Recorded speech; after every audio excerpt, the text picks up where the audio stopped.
I want to go into this way for a few minutes. I want to tell you why. This is the recipient of the message, and the recipient of the message, our target demographic of our message, is considerably different today than it was in the 70s, 80s, 90s, or even in 2000. Okay, because for this reason, we have all this current sociological, generational data, demographic research. This is the Generation Y, the millennials, are the most researched group in history.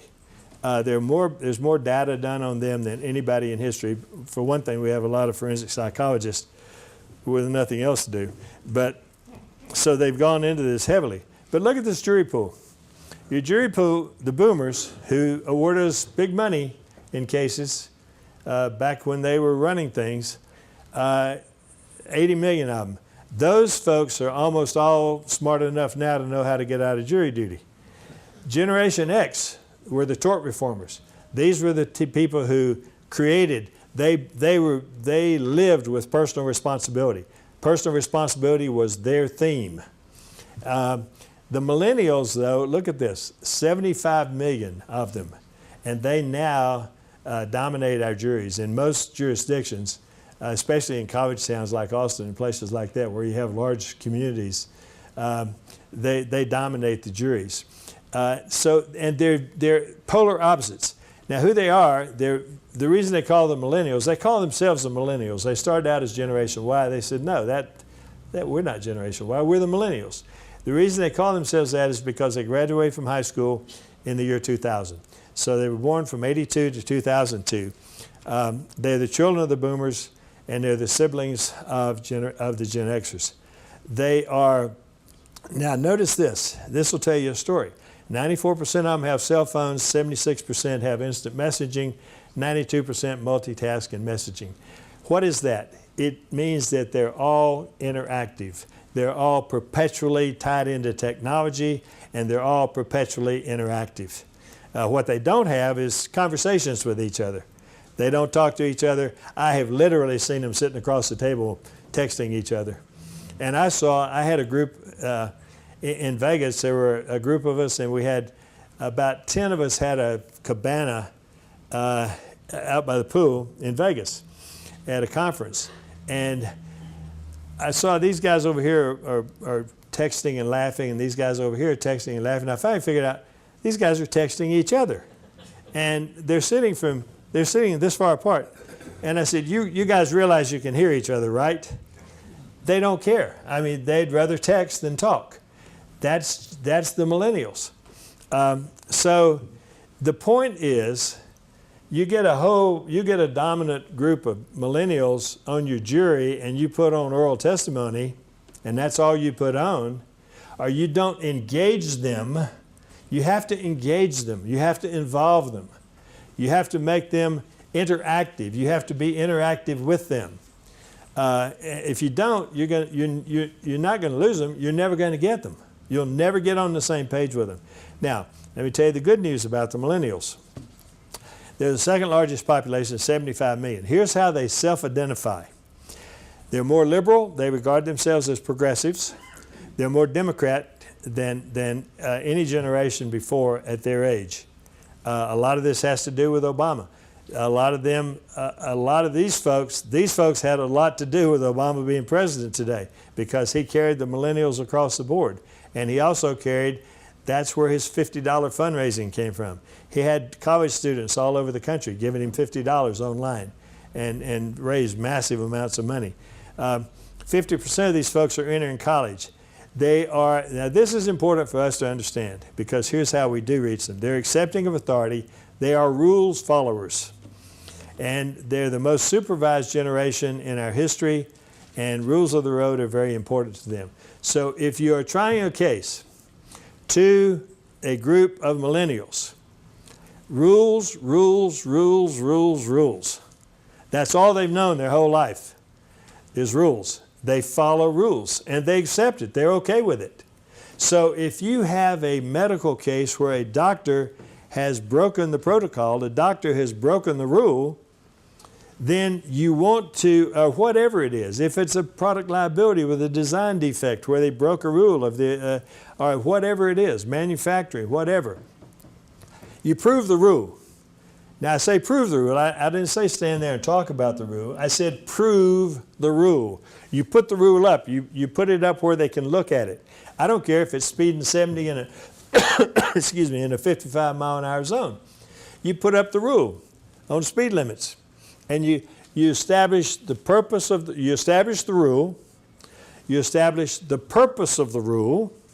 Then you establish the demographic group which the rule was designed to protect, be it patients, consumers, whatever it is.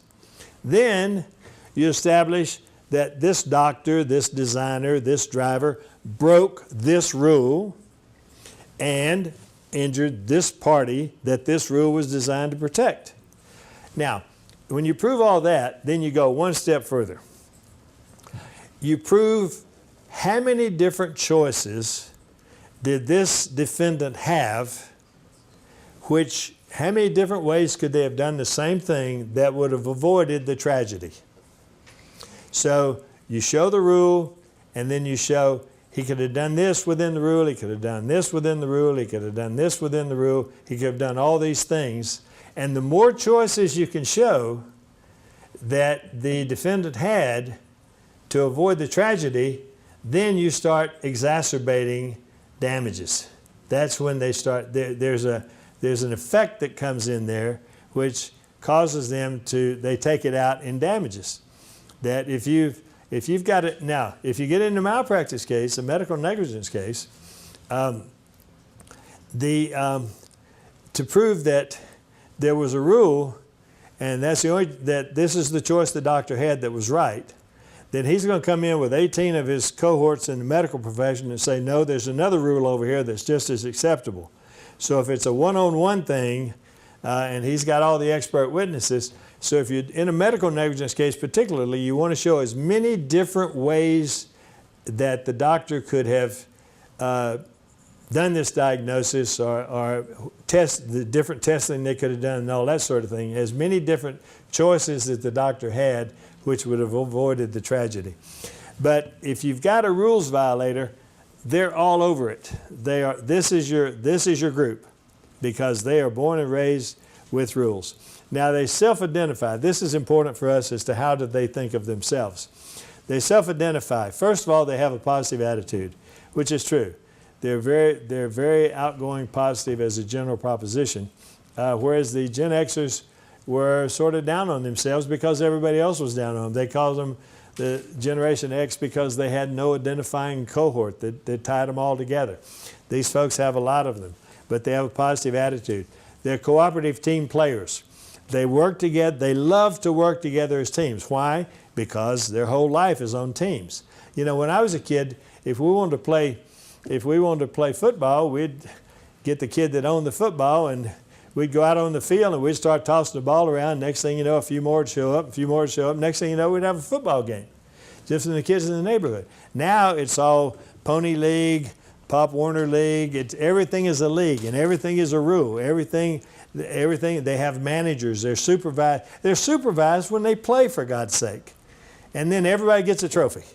So I mean, but that's their life.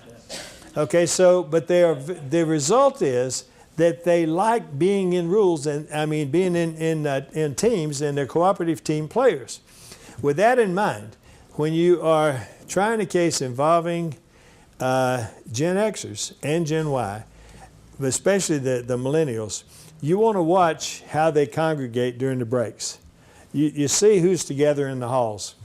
And the millennials hang out in the halls, and then you'll look and you'll see, okay, there are 4 of them there, but every time you take a break, this one guy's doing all the talking and the others are listening. He's your leader in the jury room. Same guy that leads the conversations in the halls is going to be the same guy that leads your conversations in the jury room. So you keep an eye on them and see, they're team players, so who's the leader of their team? They're very accepting of authority. They're the most supervised in the history of the universe. I mean, when I was a kid, when I was 6, 7, 8, and 9 years old, we'd go out in the morning. In the summer, we'd get up in the morning, we'd have breakfast, we'd go out and we'd leave the house. And the rule was, we had a staunch rule. We had to be home by the time the street lights came on at night, which was 12, 13 hours later. Okay? Now, if they leave the house at 9, if they haven't texted or called back in by 9:15, there's an Amber Alert. They're the most supervised. They don't do anything on their own. And you have to realize that with them when you're trying a case to them. These are the people that you're putting your client's future in their hands. So you need to understand them. Now, remember, this is self-identifier. They think they're smarter. And they are because of technology. Because they know more. They start with computers in the crib when they get home from the hospital. And they're smarter than everybody else. How does that impact in the jury room? It impacts in this fashion. They're not going to listen to Gen Y. They're not going to listen to Gen Xers. They're not going to be persuaded by the boomers. They're not going to be persuaded by anybody in the jury room except each other, because they think they're smarter than everybody else. So these people are very, very important to us. They're progressive, which means that they have compassion, and they can be more they will be more compassionate to our plaintiffs than the Gen Xers, whose attitude basically in Gen X, and they had good reason for this attitude, I'm not criticizing them. Gen X had the attitude that, why should I do anything for you when nobody's ever done anything for me? I did it all on my own, which is where self-reliance became their big theme. They are cutting edge. So if they're cutting edge, and this is especially to do with technology, then you need to be cutting edge too. They're going to pay attention to the lawyer who is cutting edge also, because you're on their wavelength if you're cutting edge as well. They're better educated than other generations, and they are global in their outlook. They don't, we knew the kids on the block. We knew the kids down the street. They communicate with kids all over the world through the World Wide Web.